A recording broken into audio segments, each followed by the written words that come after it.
勝手気ままな裏レディオイエーイ。あ、いいですね。持ってきました。ゲームズ。いいですね。ですね、今日は、前回ね、ちょっと話途中で終わらしちゃいましたけど、盛り上がりそうっていう話で、プラチナにあるゲームコーナーのテーブル筐体についてお話をしようかなと思います。2台あるのね。そうなんです。ちょっとまず、画像が出るかな。ドン出ましたね。はいはい。で、これ今2台あると思うんですけど、これに関しては、ネギはもうほぼ知識がないので、昔のゲームを今勉強している PT にいろいろ説明してもらえればなと思います。何を？このテーブル筐体の、についてですね。ざっくりだな。はい。これはね、昔ゲームセンターにあった、ゲーム機でしょ？ゲーセンにあった。この間、喫茶店とかって聞いてたんで、ゲーセンにもあったんですね、これ。ゲーセンにもこれが並んでて、で、喫茶店なんかでは実際これテーブルに使ってここでコーヒー飲んだり。で、気が向いたら100円入れてゲームやったりしてたらしいよ。どういう喫茶店に置いてあったんですか？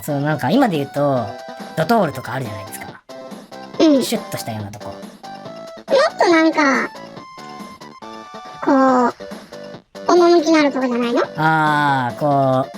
なんというか僕の勝手なイメージですけれど、地元のおじさんおばさんがやってる、常連がいるようなところ。そんな感じだと思うよ。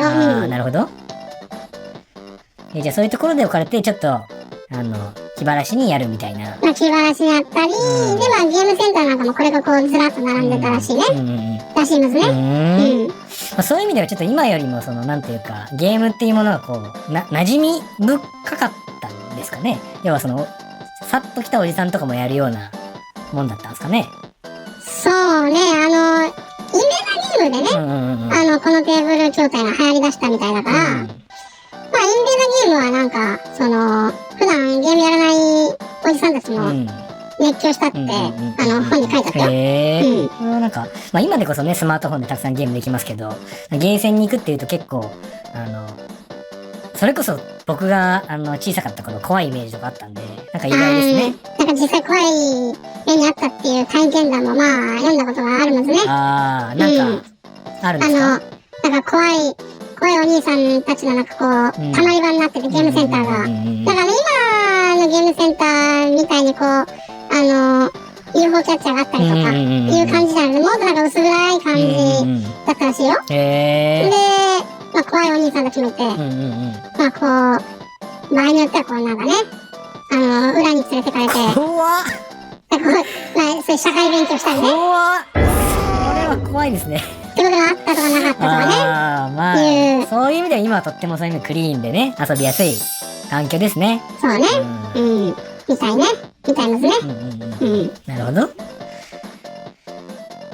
ゲーム性、そうですね。テーブル筐体、今これって、ゲーム、実際動いてると思うんですけど、プラチナゲームズのテーブル筐体って。こうやって昔のやつがそのまま、動いてるんですよね、もちろん。そう、こういう、今ゲーム機があって、で、私の知ってる範囲ではカセットをカシャって挿してね、で、そのカセットのゲームが遊べるっていう、システムだけど、この時代はこういうゲーム筐体の中にそのゲームが遊べるゲーム基板っていうのが入っててね、このゲーム基板を入れ替えると、ゲームがいろいろ種類変えられると。じゃあ、なるほどね。なるほど。基板を。そうで、実際昔使ってたゲーム基板を、このプラチナゲームズのテーブル筐体でもセットして遊べるようにしてるみたいよ。これ誰が仕入れてるんですか？その基板って一般的には売ってないと思うんですけれど、ゲーム屋さんとかでは。好きな人がやってるんちゃう？好きな人がコツコツやってるんですね。そこは私興味ないな。そこは興味ないですね。出てきてるゲームに興味があるわけですね。ゲームの勉強してますからね。なるほど。基板なんですけど、仕入れてるのって、一般的には売ってないんで、インターネットとかで手に入れてるんですかね。私が勉強してる範囲では、基板の専門店もあるみたいなのと、なるほどね。普私もいくつかツイッターでフォローしてるけど。とか、まあ、あとは、オークションとかでね。まあ、結構プレミア値がついて、取引されたりしてるみたいですね。なんか、そうだ、なんか確か神谷秀樹が、このうちの会社の、知ってます？まあ、この間ちょっとちらっと紹介したかな？話出たかな？まあ、その神谷秀樹っていうディレクターがすごい好きらしくって、この、テーブル筐体というか、当時の筐体、ゲームの筐体ですね。その名前初耳や。まあ、そういうね、ディレクターがいるんですよ。ディレクターが。で、まあ、彼が、なんかめちゃくちゃつぎ込んでて、その、筐体に。なんかすごい、静かにバレないように購入してたみたいな話を聞きますけどね。まあ、この話はいいですかね。全く興味ないな。いいですかね。じゃあもう、テーブル筐体の話は聞けたので、もう今日これでおしまいにしましょう。はい。それじゃあ、また来週バイバーイ。チャンネル登録よろしく。バイバイむずー。